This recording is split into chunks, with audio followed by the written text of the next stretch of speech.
Mas antes eu queria compartilhar para as pessoas que nos acompanham as repercussões, né? A manifestação de alguns representantes da Suprema Corte, porque na abertura da sessão da segunda turma do STF, o ministro Gilmar Mendes, ele rebateu o indiciamento da CPI do crime organizado. E a nossa produção separou um trechinho. Vamos acompanhar.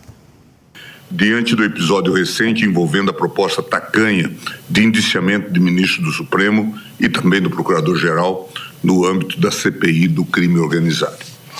E o faço com a serenidade que o momento exige, mas com a firmeza que a defesa da instituição impõe.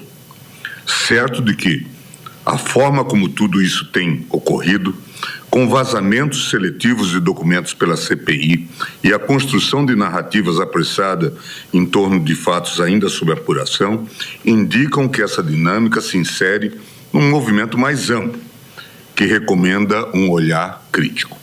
O pedido formulado pelo relator da CPI do crime organizado, voltado ao indiciamento de ministro do Supremo sem base legal, não constitui apenas um equívoco técnico.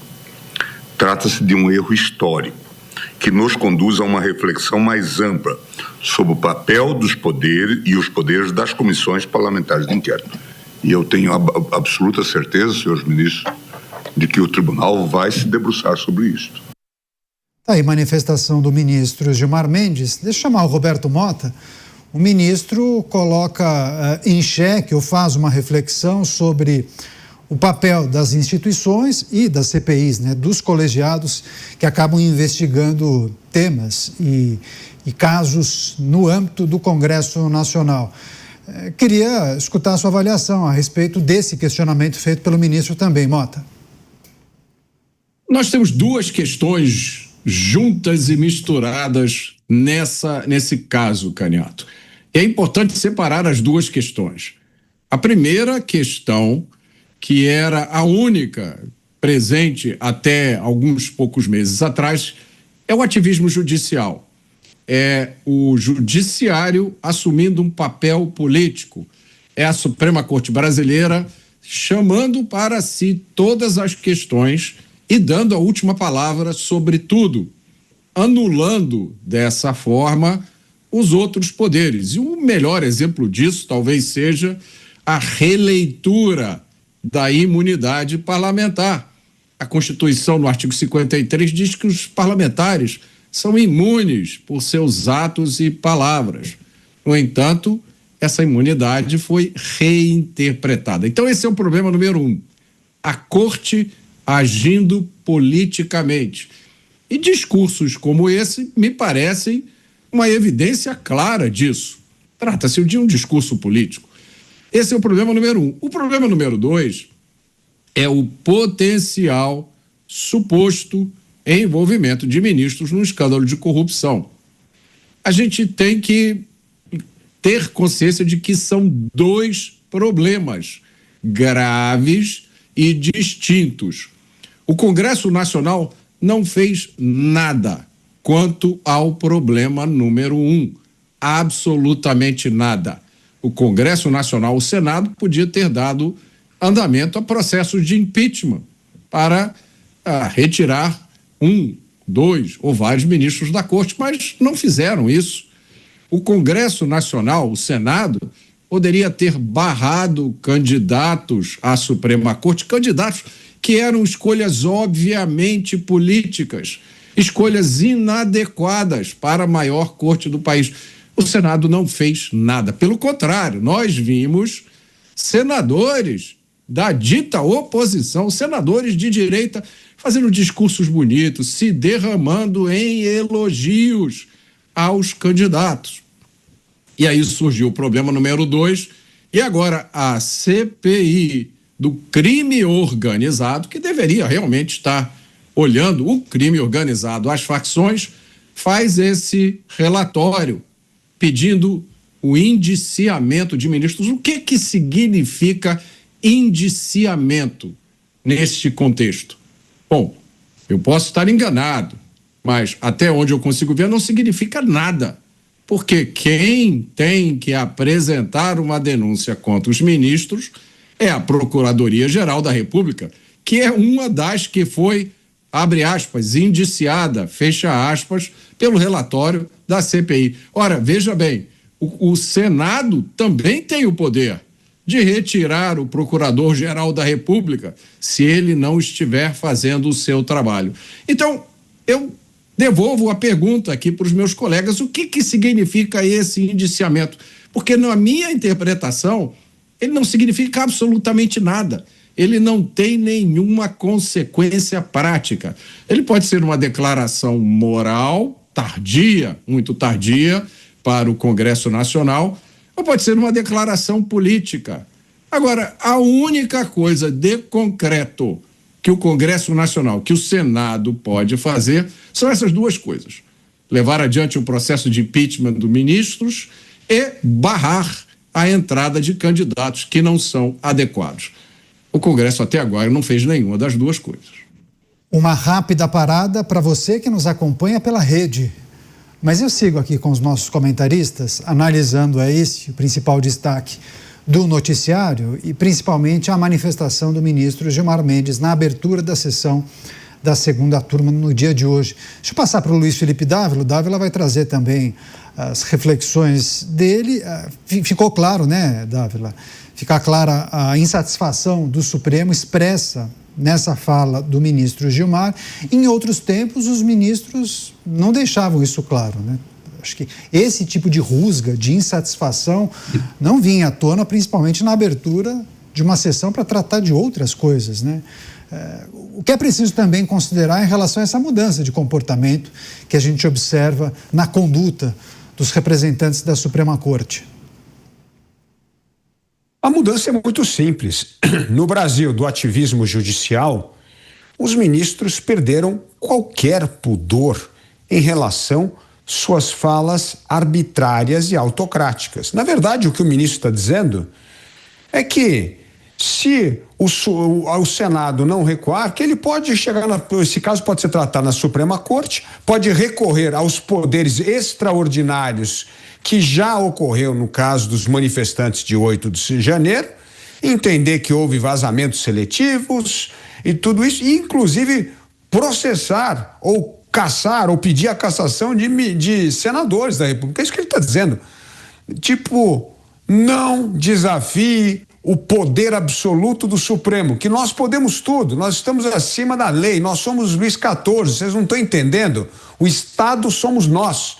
Nós governamos, nós legislamos, nós decidimos o que é certo e o que é errado, e se você brincar com a gente, olha, cuidado que você perde o seu mandato. É isso que está dizendo. Agora, é um absurdo uma fala dessa. É um absurdo total. Na verdade, eu queria lembrar aqui, já que a gente está falando de CPI, de crime organizado, o que é um Estado criminoso? Sabe o que é um Estado criminoso? É justamente aquele que os membros da Suprema Corte utilizam, por exemplo, de decisões monocráticas para enterrar casos de corrupção, para soltar corruptores confessos. E também não se envergonham quando tem banqueiro fraudulento que acaba sendo blindado por membros da Suprema Corte para proteger ministros que estão, sim, envolvidos com suspeitas transações, seja de negócios, seja do contrato de escritórios de advocacia de seus familiares. É uma vergonha, isso é vergonha. Agora, é inacreditável que não pode tocar nesse assunto, porque isso aí é ofender a Suprema Corte. Não tem nada de ofender a Suprema Corte. Todos nós somos democratas, acreditamos no Estado de Direito, na igualdade perante a lei, na Constituição brasileira, e porque nós acreditamos nessas coisas, entendemos que todos estão debaixo das leis brasileiras. Não tem ninguém que está acima das leis brasileiras. Mas a atitude do ministro é justamente essa. Não brinque conosco, porque nós estamos acima de tudo e nós podemos usar o nosso poder para fazer o que nós bem entendemos. E não tem ninguém para nos parar. E o Mota lembrou aqui duas atitudes que o Senado poderia tomar e não vai tomar. E não vai tomar, né, Mota? A gente já sabe disso. Na República do Rabo Preso, com essa turma toda no Senado, com o rabo preso lá no Supremo, ninguém vai tomar essas duas atitudes. Não vai nem vetar ministros e muito menos desafiar a Suprema Corte com o processo de impeachment. Então, Aqui vai a minha sugestão para uma transição de poder dessa legislatura vergonhosa para uma legislatura que nós esperamos que será melhor se os nossos eleitores forem conscientes e colocarem boas pessoas no Senado. Primeira atitude, moratória. O Senado não vai aprovar mais nenhum nome até o fim dessa legislatura. E essa legislatura não é que acaba em dezembro, ela acaba agora em junho, fim de junho, porque aí vai começar o clima de eleição. Então, até fim de junho, ninguém vota mais nome nenhum, só na próxima legislatura que o Senado apreciará nomes para o Senado Federal. E a segunda, essa é a mais importante, o Senado, a próxima legislatura, porque essa aqui não dá para esperar absolutamente nada de bom, a próxima legislatura vai criar uma comissão de juristas e constitucionalistas notáveis, pegando um pouco a ideia aí do Beraldo, que quer fazer uma nova Constituição. Aqui eu não estou sugerindo uma nova Constituição, estou sugerindo uma comissão de notáveis para refazer as regras, para enquadrar o Supremo como Corte Constitucional. Este projeto seria apresentado ao Senado e o Senado só poderia votar sim ou não, sem nenhum direito a emendas.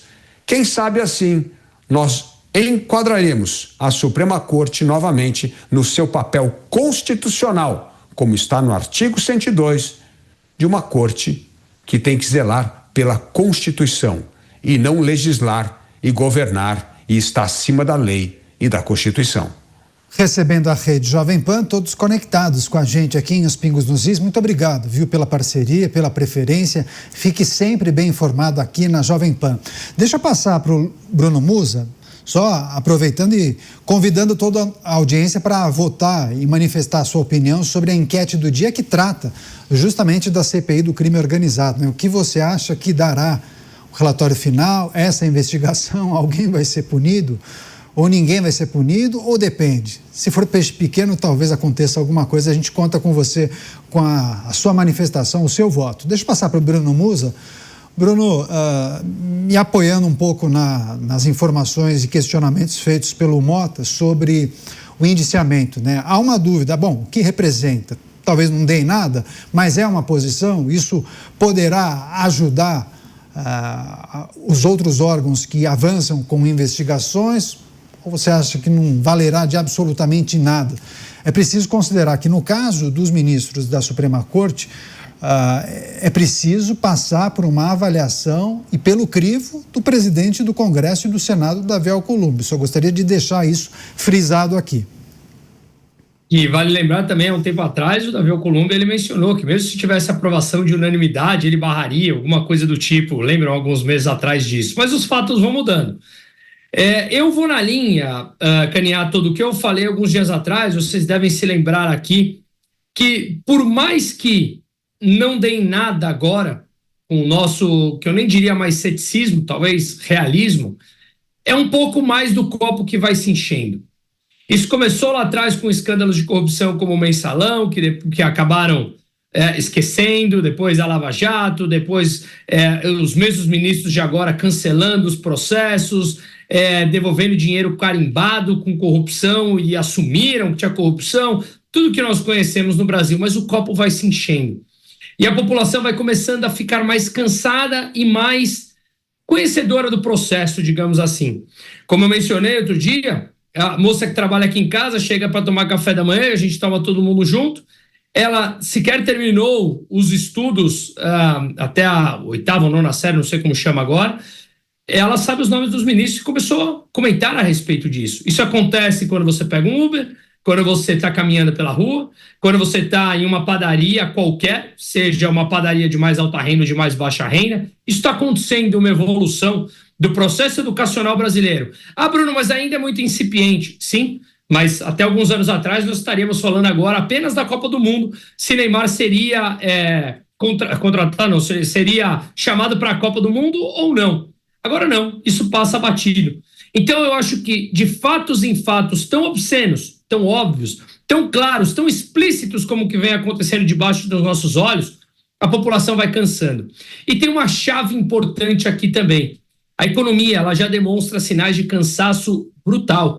A população cansada com o nível de inflação que não bate os 4,5%, como o índice oficial diz, uma vez que a metodologia não entrega mais o que nós vemos no dia a dia do brasileiro, o nível de endividamento sufocante, que por mais que o Lula venha a público e diga que não adianta culpar o governo, sim adianta, nós já falamos a respeito disso, isso é um processo de 20 anos de fomentar o gasto através do endividamento da população, e isso mostra um cansaço das pessoas, quando ainda mais acaba se tornando tão óbvio, milhões e milhões, ou bilhões nesse caso, fluindo através da corrupção para os mesmos de sempre. Quando você tem um cansaço econômico e um sufocamento por parte das famílias e das empresas e da inflação, principalmente nas pessoas, esse copo começa a encher. Então eu não diria que mesmo que não aconteça nada e dê mais uma de sopa de Brasil, não será em vão. Será um pouquinho a mais que vai caminhando para em algum momento esse caldeirão vai estourar. Porque o Brasil hoje é isso, um caldeirão esperando a explosão.